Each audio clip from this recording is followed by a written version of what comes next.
Kalau aku sih merasa aku merefleksikan juga waktu usia 20-an, belajarlah sebanyak-banyaknya.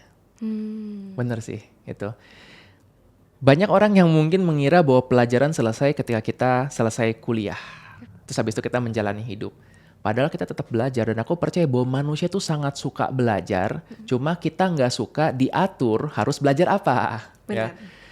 Yang nggak suka fisika nggak suka diatur suruh belajar fisika, tapi kita punya curiosity.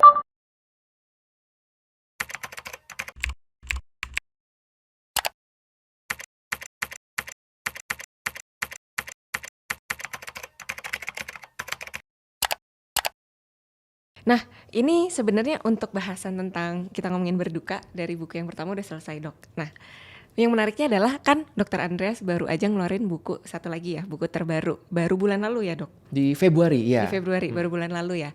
Nah, karena aku lagi into banget juga ngebacain review-review dari buku ini gitu. Menurutku, dan tadi sempat ngobrol juga di luar, buku yang kedua ini lebih banyak relate sama apa ya, obrolan-obrolan dan keresahan orang-orang di umur 20-an, mungkin audience in our 20s. Nah, mungkin boleh diceritain dulu nggak, Dok, kayak in short gitu, kayak bukunya ini tuh tentang apa sih?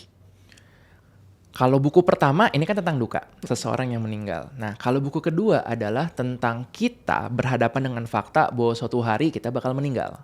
Oke, mungkin usia 70, 80, 90 atau mungkin 100 lebih. Nah, ketika kita berada di akhir hidup kita, kita diajak untuk melihat mundur ke belakang sepanjang perjalanan hidup kita. Bisa nggak sih untuk kita mengatakan aku bangga dengan hidup yang kujalani? Atau jangan-jangan kita bakal menyesal, kita bakal ngerasa aku nggak bener-bener hidup. Kita bakal ngerasa, aduh harusnya dulu aku ngambil langkah ini, harusnya aku keluar negeri, harusnya aku menyatakan cinta pada orang ini dan lain-lainnya. Itulah keresahan itu yang membuatku mengangkat topik-topik tertentu untuk dibahas di buku kedua. Oke. Nah, menurutku ketika ngomongin pembahasan ini gitu ya, menurutku cukup dekat bahasannya dengan salah satu yang paling banyak diomongin di umur 20-an. Itu ketika misalnya mereka udah pertengahan 20-an gitu ya, kayak aku kan udah pertengahan 20-an nih, udah mulai biasanya salah satu yang dipikirin adalah sebenarnya aku sebagai seseorang ini mau kemana, atau misalnya mau jadi apa. Atau tadi mungkin case-nya adalah, salah satu yang aku baca di bukunya adalah nanti ketika udah nggak ada, mau dikenangnya itu seperti apa yang kayak gitu, kayak gitu. Nah, sebenarnya first thing first gitu, Dok, kayak gimana sih caranya kita, ya at least ya case-nya di umur 20-an gitu, kita mulai memikirkan atau mulai ibaratnya mencoba memahami kita nih mau kemana sebenarnya di hidup. Oke, wah ini pertanyaannya ini ya berat sekali, simple tapi bakal panjang tuh. Iya. Sebenarnya agak mirip juga dengan ketika tadi tentang kedukaan ya kan, aku ngomong tentang kita bayangkan crystal clear image tentang masa depan kita mau jadi seperti apa sih. Kan banyak sekarang kan orang-orang melakukan journaling atau diskusi, menghadirkan tokoh-tokoh yang inspiring. Itu sebenarnya tujuannya membuat mereka ini punya bayangan, aku mau jadi seperti apa. Oke. Kita punya role model masing-masing gitu. Nah, kalau di buku ini aku membahas beberapa yang cukup relate tentang misalnya rasa bersalah, tentang merasa masih bodoh, tentang kebahagiaan itu apa. Untuk tadi ya misalnya mungkin yang bisa nyambung adalah ketika orang bilang aku merasa nggak bahagia, aku merasa menjalani hidup tuh nggak bahagia. Aku mengajak untuk berdiskusi apa sih definisi kebahagiaan itu.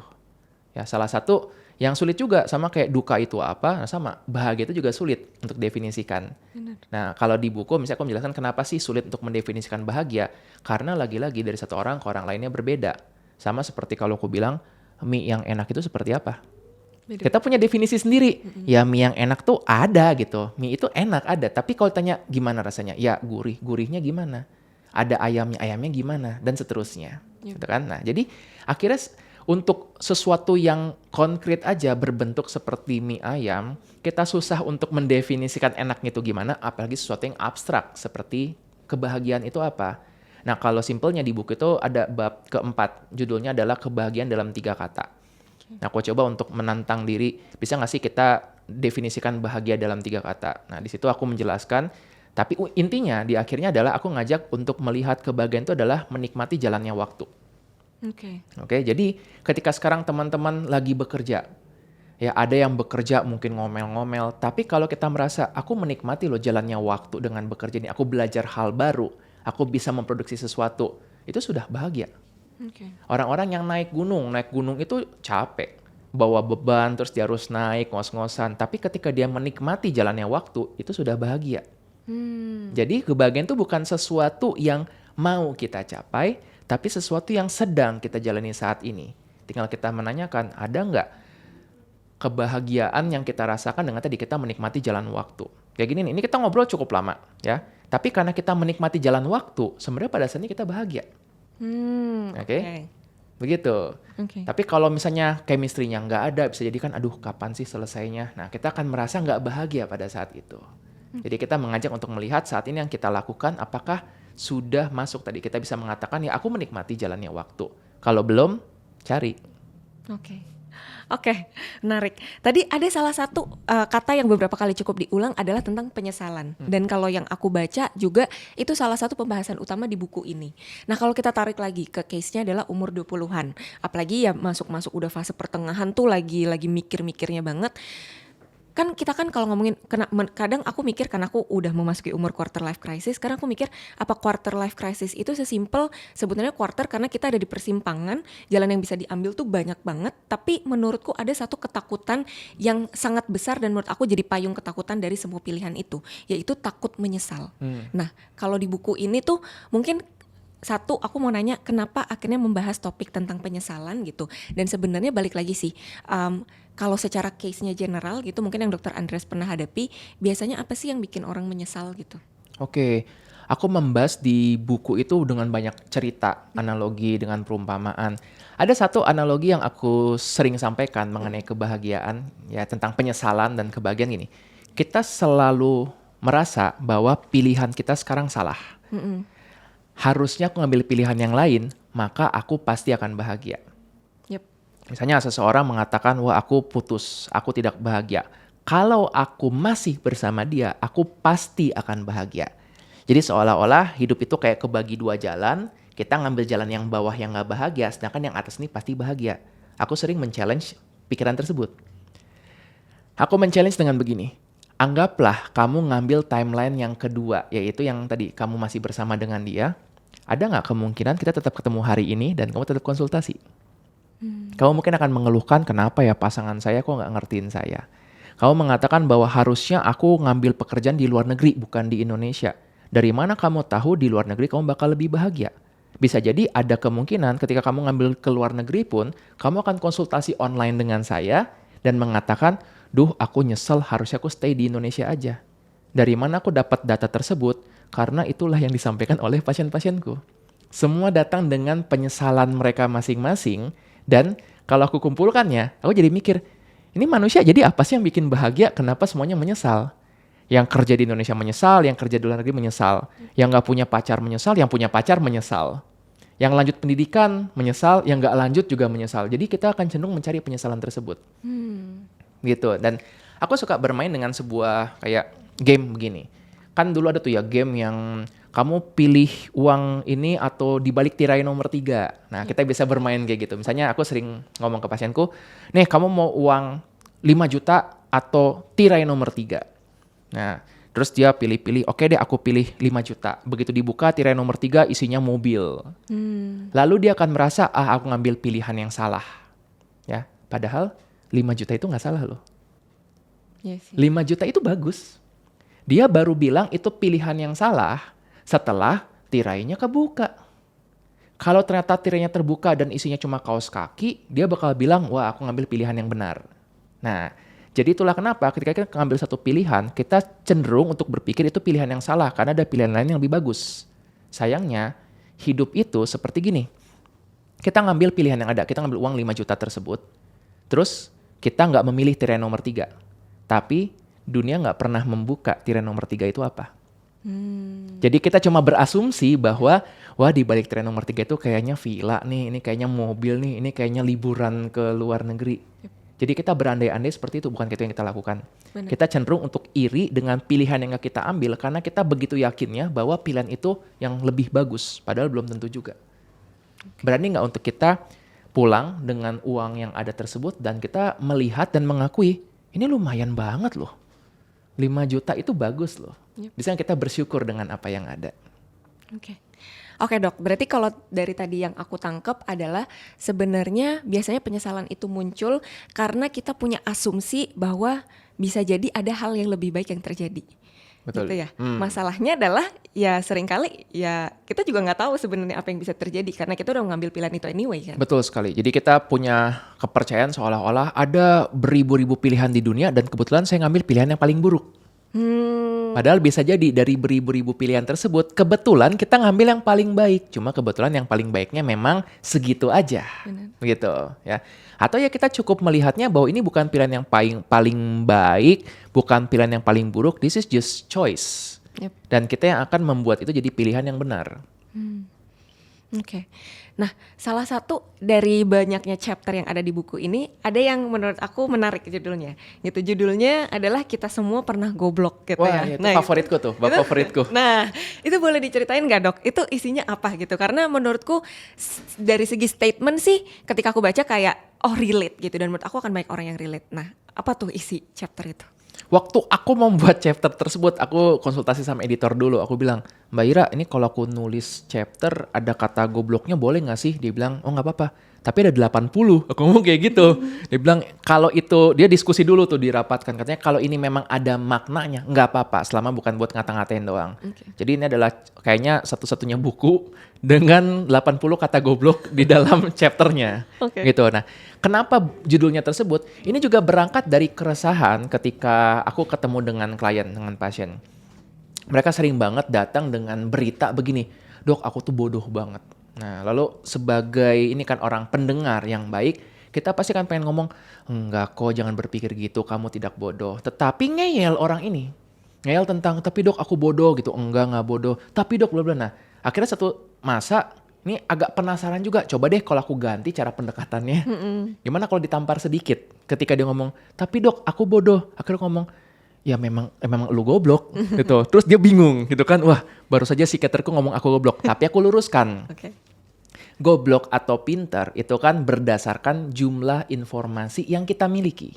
Oke? Semakin banyak informasi yang kita miliki, berarti kita makin pintar. Oke. Aku bisa bilang bahwa aku yang sekarang lebih pintar daripada aku yang tahun lalu.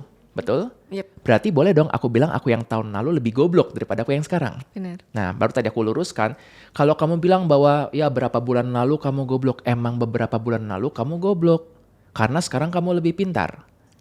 Nah, tapi waktu itu ketika kita masih goblok, kita nggak bisa disalahkan sepenuhnya karena memang informasi yang dimiliki itu belum lengkap.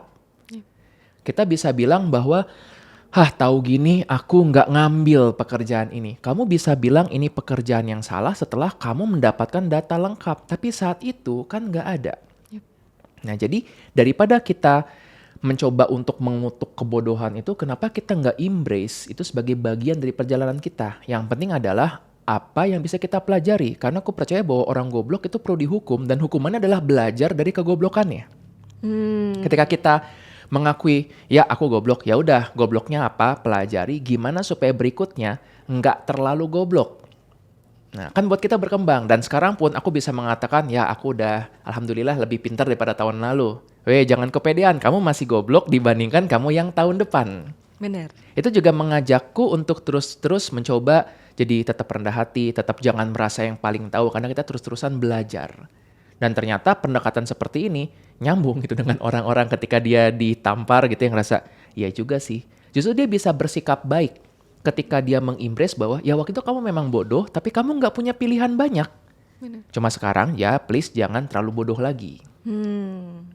Oke, menarik. Jadi menjawab rasa penasaran aku dari chapter ini. Nah, secara overall nih, tadi kan kita udah ngomongin banyak hal gitu ya, tentang salah satunya tadi tentang penyesalan gitu ya, tentang tadi juga tentang pergoblok-goblokan ini gitu.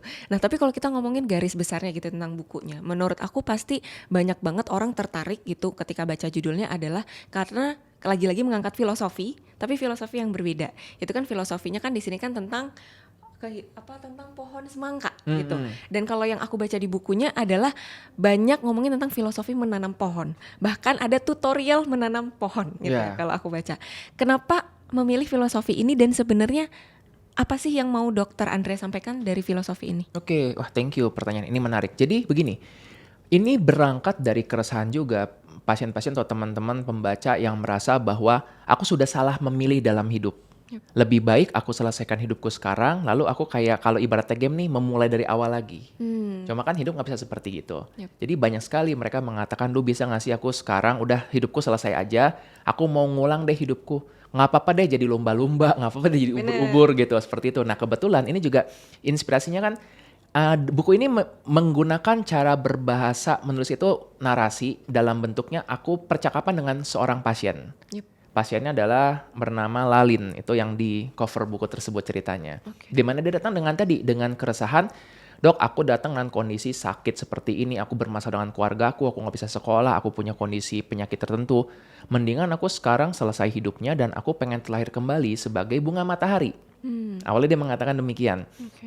Lalu dari situ aku mencoba untuk mengolah.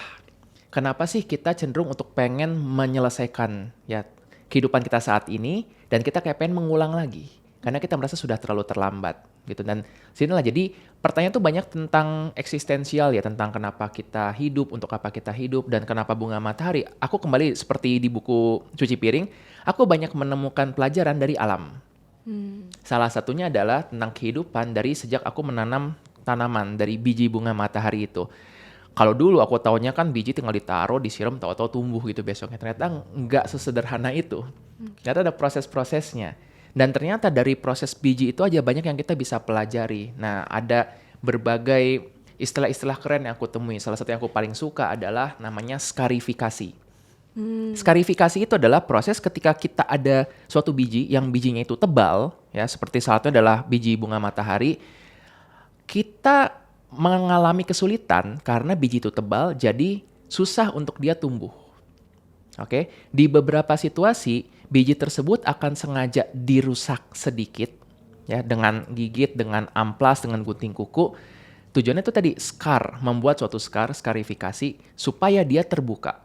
Ketika dia terbuka, maka lebih mudah bagi air untuk masuk dan membuat dia jadi bisa menumbuhkan bijinya. Nah, skarifikasi ini sebenarnya kan kita menyakiti biji tersebut. Tetapi ketika kita menyakiti biji tersebut dengan cara tertentu, dengan dosis tertentu, itu bisa bermanfaat bagi dia. Bukankah dalam hidup kita juga mengalami skarifikasi seperti itu? Benar. Kita mengalami rasa sakit, mungkin dalam bentuknya patah hati, mungkin dalam bentuknya ditinggalkan, mungkin dalam bentuk kegagalan, kekecewaan, dan lainnya. Tapi apabila itu sedikit, ya cukup, dan kita bisa menyerap air dari situ, bisa menyerap pelajaran, kita bisa menyerap kebaikan teman-teman kita, itu sebenarnya memfasilitasi kita buat tumbuh. Jadi aku ngajak untuk melihat rasa sakit bisa jadi itu adalah dunia sedang memberikan luka kepada kita, sedang melakukan skarifikasi untuk memfasilitasi kita tumbuh. Buat teman-teman in our 20s ya, yang mungkin lagi merasa dilukai nih, lagi dihantam dunia dan luka sana sini, mungkin ini proses ketika dunia lagi mengajarkan sesuatu buat kita. Oke. Wow. Oke, aku jadi ini lagi kayak oh iya benar. Nah, ini kan ngomongin tentang tadi awalnya kan sebenarnya awalnya adalah tentang biji bunga matahari ya. Tapi kenapa akhirnya di covernya dan bahasannya adalah pohon semangka? Apakah ada cerita lagi? Penasaran kan? Penasaran. Beli bukunya makanya. Karena memang aku suka iseng kan. Jadi aku juga suka sesuatu yang bikin orang kenapa begini gitu. Itu dijelaskan semua. Bahkan ini ada orang-orang yang mengkritik semangka tuh bukan pohon. Itu bahkan dijelaskan di bukunya. Kenapa aku memilih judul tersebut walaupun aku tahu ini judul yang salah. Ketika aku memahami bahwa salah nih judulnya, nggak apa-apa deh terusin aja. Karena nanti di akhir ya, bab terakhirnya adalah tutuplah walaupun tidak sempurna. Itu mengajak kita untuk mengembrace semua ketidaksempurnaan, kesalahan, kegagalan, termasuk tadi kesalahan judul, kesalahan bahwa semangka itu bukan pohon, begitu. Jadi orang yang membaca buku ini dari awal sampai akhirnya akan ngerti, oh pantesan judulnya ini. Begitu. Oke. Jadi kalau mau tahu lengkapnya beli bukunya. Dan baca sampai selesai ya. Sebelum marah-marah, gimana sih nggak bisa bedain tanaman sama pohon? Bentar dulu. Gitu. Ada dijelasin. Ada dijelasin. Gitu. Oke. Tadi aku mau ada follow up question. Tadi kan salah satu yang dibahas juga adalah chapter penutupnya adalah ibaratnya mengajak. Sebenarnya bisa dibilang mirip-mirip sama yang berduka gitu ya, tetap mencoba menerima walaupun tidak sempurna gitu. Nah menurutku ketika ngomongin penerimaan ketidaksempurnaan ini salah satu mindset yang sebenarnya perlu dipelajari ketika kita menjalani umur 20-an. Karena tadi menurutku ketika umur 20-an tuh kita lagi kenceng-kencengnya mencari jati diri dan apapun itu, salah satunya tadi yang udah kita bahas adalah penyesalan gitu. Dan sebenarnya ini kan mirip-mirip tentang, karena kadang kita sebelum ngelakuin sesuatu kita udah takut sendiri kayak gimana kalau misalnya kita ngelakuinnya tidak sempurna gitu.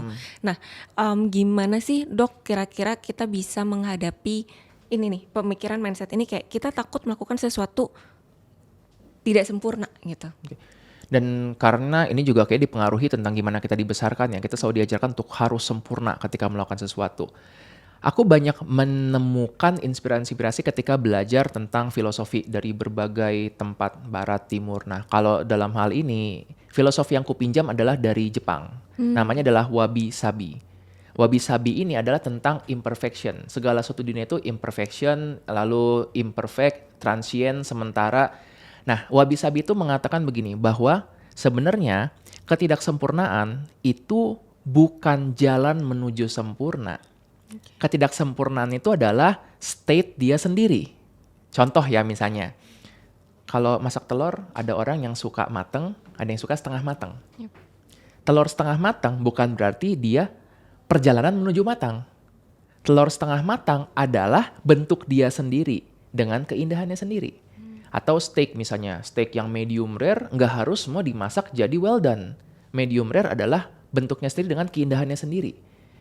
Artinya kita sering terjebak dalam anggapan hidup tuh kayak perjalanan. Saya lagi separuh jalan nih, teman-teman saya sudah nyampai di tempat tujuannya, sudah punya bisnis, sudah jadi CEO. Itu kan yang membuat kita merasa aku menjalani hidup dengan tidak sempurna. Padahal kalau kita melihat saat ini proses kita sendiri, ini adalah bentuknya sendiri yang bisa jadi indah juga. Oke, kalau misalnya kita melihat ya misalnya postingan teman-teman yang lagi jalan-jalan ke Jepang, melihat bunga sakura berguguran pohonnya, itu kotor di bawah, banyak daun-daun berjatuhan, tapi itu kan indah juga. Nggak harus disapu semua sampai bersih, baru kita anggap itu sempurna dan bisa dinikmati. Nah, bisa nggak kita menemukan keindahan dalam ketidaksempurnaan tersebut? Tetap kalau misalnya perlu dikembangkan, silakan kembangkan. Kalau bisa untuk dibuat lebih baik, silakan. Tapi saat ini pun mungkin kita sudah cukup indah dengan cara kita masing-masing. Oke. Menarik. Nah, mumpung lagi bahas ini, aku jadi ada satu lagi follow up question lagi tentang ini, yaitu kadang kan balik lagi ya, ketika kita ngebahas tentang buku ini gitu ya, ketika aku ngebaca gitu, biasanya kan salah satu yang cukup dibahas kan, coba kita tarik maju gitu. Kalau kita umur segini, kita maunya tuh kita tuh mikir diri kita tuh mau jadi seperti apa, yang kayak gitu kan. Jadi salah satu yang sering banget orang lakukan, terutama kita baru umur 20 kan bisa dibilang baru seperberapa kehidupan gitu ya. Kita kan fokusnya adalah kita nanti, dan itu menurutku kenapa banyak orang apalagi anak-anak muda yang gak bisa tadi menikmati prosesnya gitu.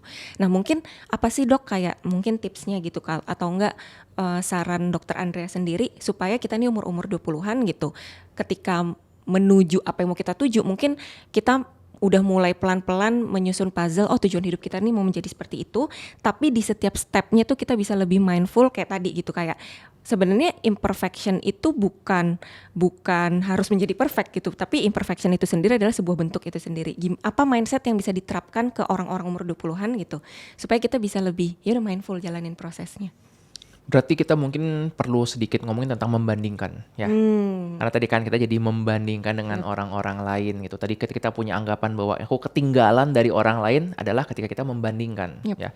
Tadi pun aku merasa ketika aku cerita ya bahwa aku menemukan akhirnya tujuan hidupku mau ngapain itu di usia 30-an. Aku yakin nih, ini penonton mulai membandingkan. Wah berarti usia 30 aku sudah menemukan nih gitu. Nah hati-hati dengan gitu ya.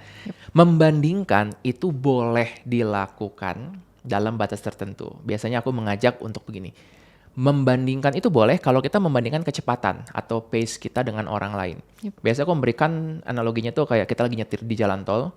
Kita harus membandingkan kecepatan kita dibandingkan dengan orang lain. Kalau mobil lain pada cepat dan ngebut, sebaiknya kita cepat juga. Nggak bisa tuh mobil lain pada ngebut terus kita enggak, aku slow living. Nggak bisa. Atau sebaliknya, mobil lagi pada lambat karena padat merayap, terus kita, wah nggak bisa, jalan tol itu kan harusnya minimal 60 km per jam. Bisa jadi kecelakaan. Betul. Membandingkan seperti itu boleh. Artinya kalau teman-teman kamu sudah mulai berkeluarga di usia tertentu, boleh kok membandingkan itu kan kecepatan. Oke? Tapi itu kalau kamu juga mau berencana berkeluarga.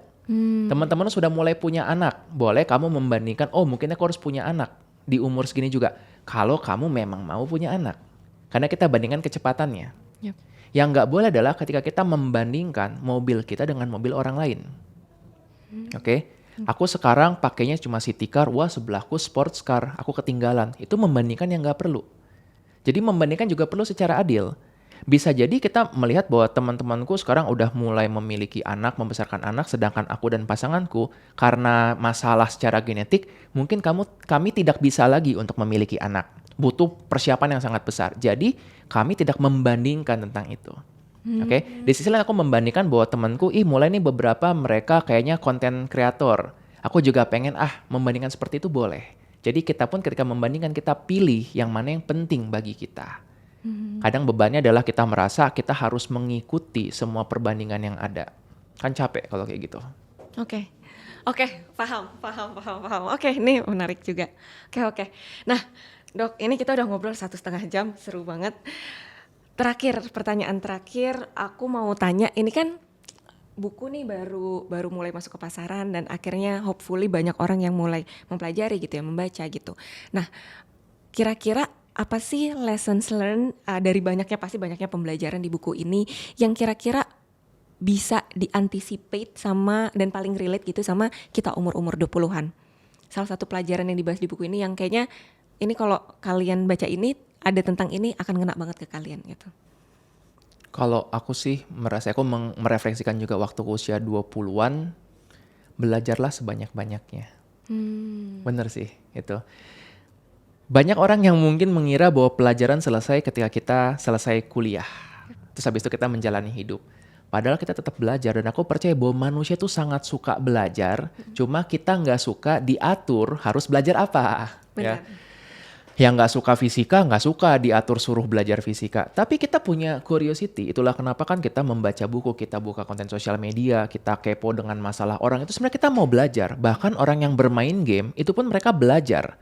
Mereka belajar mekanik dari game tertentu, mereka belajar karakter tertentu. Pasti kita suka belajar kok. Yep. Maka buat teman-teman yang usia 20-an yang in our 20s, belajarlah sebanyak-banyaknya, jangan pilih-pilih. Belajarlah semua yang kamu bisa. Nanti dari situ, kamu akan memilih secara otomatis yang mana yang nyambung dengan hidupmu. Aku pun sekarang juga tertarik jadi mempelajari banyak hal gitu. Kayak misalnya apa yang lagi aku pelajari juga. Dan memang belum tentu semuanya bakal kugunakan dalam hidup. Tapi ini juga ngebantu aku untuk berelasi dengan orang-orang lain. It's always good that we have a knowledge a little bit of everything. Supaya kita bisa nyambung dengan orang-orang lain. Okay. Gitu. Jadi buat teman-teman kan kalian bakal masih banyak ya ketemu dengan orang-orang. Pelajarin aja sebanyak mungkin hal supaya kita bisa berelasi. Karena bisa jadi ya jalan hidup kalian adalah di pertemuan berikutnya. Bisa jadi jalan hidup kalian adalah di pekerjaan berikutnya. Jangan sampai ketika kita mendapatkan peluang tersebut, kita kurang knowledge-nya, kita kurang skill untuk itu, kan sayang banget. Oke, belajar sebanyak-banyaknya ya. Dan tadi salah satu yang menarik adalah belajar bahkan a little bit of everything. Kadang kan sekarang kan bahkan belajar aja tuh menurutku karena era sosial media mulai membanding-bandingkan belajar itu better satu hal aja tapi deep atau banyak hal tapi kecil-kecil sih gitu. Tapi tadi yang aku tangkap adalah belajar bahkan a little bit of everything supaya itu bisa jadi jembatan ketika kita ngobrol sama banyak orang dan akhirnya itu jadi pintu kita bisa lebih kenal dan lebih belajar dari banyak orang itu gitu ya. Betul banget. Dan jangan lupa kita belajar dari manapun termasuk dari sesi seperti ini, ngobrol dengan orang lain. Aku pun masih melihat bahwa setiap pertemuanku dengan semua orang, dengan pasien, ya dengan host gitu seperti gini, dengan bajihan, ini juga belajar juga bagiku. Jadi kita nggak akan pernah benar-benar berhenti belajar. Kebetulan sih ini yang ditanamkan waktu aku pendidikan kedokteran bahwa menjadi seorang dokter adalah lifelong learning, itu belajar sepanjang hayat. Tapi menurutku kenapa harus dibatasi hanya untuk privilege dokter aja, sedangkan kita semua kan selalu belajar sepanjang hayat. Benar. Oke, Dokter Andreas, karena obrolan kita hari ini udah banyak banget, Terakhir bahasannya sebelum kita tutup adalah karena kebetulan Dr. Andreas hari ini datang, kita thank you banget disupport dari Gramedia gitu. Dari Gramedia ini sebenarnya sekarang lagi ada suatu bahasan dan menurut aku ini bahasan yang aku pun sebagai pihak dari yang punya media gitu ya, aku sangat mau sounding ini kemana-mana gitu, yaitu tentang literasi karya asli gitu. Bahwa sebenarnya kita mau mengencourage untuk orang-orang, sebenarnya menurutku even sampai sekarang pun tuh walaupun era digital udah banyak, e-book udah banyak, orang-orang tuh tetap banyak yang belinya tuh buku asli gitu, karena menurutku ada feel yang spesial ketika beli buku asli dan baca bukunya gitu. Nah cuman salah satu yang sering diantisipate adalah banyak yang suka ngebajak buku gitu, kayak belinya fotokopian atau gimana gitu. Nah kalau dari Dr. Andreas sendiri gitu ya, sebagai penulis gitu, kayak apa sih yang Dr. Andreas mau sampaikan tentang si campaign si literasi karya asli ini? Kenapa orang-orang harus beli ya karya aslinya gitu? Pernah nggak melihat ya nih teman-teman usia 20-an mereka bawa tumbler yang mahal gitu, yang merek-merek tertentu, atau mereka menggunakan baju brand tertentu atau jam tangan tertentu. Kita bisa aja memilih yang lebih ekonomis, yang lebih murah, dan sama aja fungsinya. Tetapi brand-brand tertentu dengan harga tertentu itu bukan cuma sekadar punya fungsi, tapi juga menggambarkan identity mereka. Seolah mereka mengatakan this is my identity. Ya, ada beda antara membawa di suatu tumbler atau setiap saat selalu membeli dengan kemasan plastik baru. Itu kan identity mereka. Maka aku melihat keinginan kita untuk membeli barang asli itu adalah cara kita menghargai diri kita sendiri dan menghargai orang-orang di sekitar kita. Aku menganggapnya gini, kita sangat mencintai diri sendiri sampai kita akan memberikan yang baik bagi diri kita. Termasuk ya buku bajakan ataupun buku yang asli, kita perlu akui secara isi sama, nggak berbeda. Tetapi kalau kita mau untuk menghargai diri kita sendiri dan menghargai penulisnya, maka belilah yang asli. Karena itu kembali, itu adalah identity kita sebagai seorang yang genuine, sebagai orang yang original, dan sebagai orang yang bertanggung jawab dengan keilmuan. Yep. Aku setuju banget, karena mungkin kalau dari aku sendiri, aku ngelihat kadang kan kita kan di umur 20-an tuh kita haus gitu ya mau belajar gitu. Dan salah satu yang sempat dibahas itu adalah, jadi kan sekarang kan YouTube-nya Innower20 itu udah ada ads, dan itu sebenarnya salah satu penyokong kehidupan kita sebagai media, karena kan orang-orang banyak yang bilang aduh media nggak ada duitnya gitu. Nah sebenarnya dari hal-hal kayak gitu itu kita mencoba menghidupi platform kita gitu, dan aku ngelihatnya sebenarnya sama sih, dalam artian ketika kita sebagai audiens gitu, kita sebagai yang mengkonsum konten-konten edukasi ini, kita mau mendapatkan sesuatu, menurutku itu hal yang menurutku sangat baik dan apa ya, hal yang sepantasnya gitu untuk kita ya memberikan apresiasi terhadap orang yang membuat karya, dan kadang sesimpel dengan membeli buku aslinya gitu, walaupun mungkin lebih mahal, tapi itu sebenarnya cara gimana karya itu bisa terus hidup gitu, karena kreatornya itu kan juga butuh ya apresiasi dari apa yang dia buat gitu. Betul sekali. Oke. Nah, Dr. Andreas, kayaknya hari ini udah banyak banget obrolan kita. Thank you so much. Ini menurutku salah satu sesi yang sangat thoughtful buat aku gitu ya, sangat-sangat deep dan sangat personal juga buat aku. Dan aku mau ngucapin thank you juga buat Gramedia, ada tim Gramedia di sini. Thank you banget udah menghadirkan Dr. Andreas di sini. Anyway, Dr. Andreas, kalau teman-teman nih banyak mau, misal setelah ini kayak mau nanya-nanya lagi sama Dr. Andreas, atau misal mau mempelajari lebih banyak tentang konten-konten yang Dr. Andreas buat, itu bisa menemukan Dr. Andreas di mana sih di online? Aku banyak aktif di Instagram di @dr_andreamon, di Twitter atau X juga ada @andreamon. Kebanyakan mungkin memang di dua platform tersebut. TikTok juga ada, tapi TikTok ini hanya mirroring dari apa yang diposting di Instagram. Jadi buat teman-teman kalau misalnya mau untuk follow, mau untuk mungkin mendengarkan bahasan-bahasan tentang kesehatan mental yang populer, ya moga-moga bisa menemukan beberapa konten yang menarik di situ. Oke. Berarti mostly aktifnya di Instagram ya, Dok ya? Betul. Oke. Sip. Kalau gitu mungkin cukup pembahasan kita hari ini. Terima kasih Jihan. Thank you banget Dr. Andreas udah ada di sini, udah sharing banyak banget gitu. Aku belajar banyak banget dan aku yakin banyak orang juga belajar. Thank you juga buat Gramedia, sekali lagi shout out. Thank you Gramedia. Oke, teman-teman, seperti biasa thank you banget udah nonton episode kali ini di In Our 20s. Seperti biasa kalau teman-teman punya pertanyaan, punya kegalauan, punya keresahan, aku dan tim In Our 20s siap untuk membantu menjawab. Kita cari jawabannya sama-sama dengan mengundang tamu-tamu selanjutnya. Kalau teman-teman kira-kira ada rekomendasi pembicara atau rekomendasi topik, seperti biasa boleh di-share di kolom komen. Kalau gitu sekian untuk sesi kita kali ini. Aku Jihan, sampai ketemu di episode selanjutnya. Bye-bye.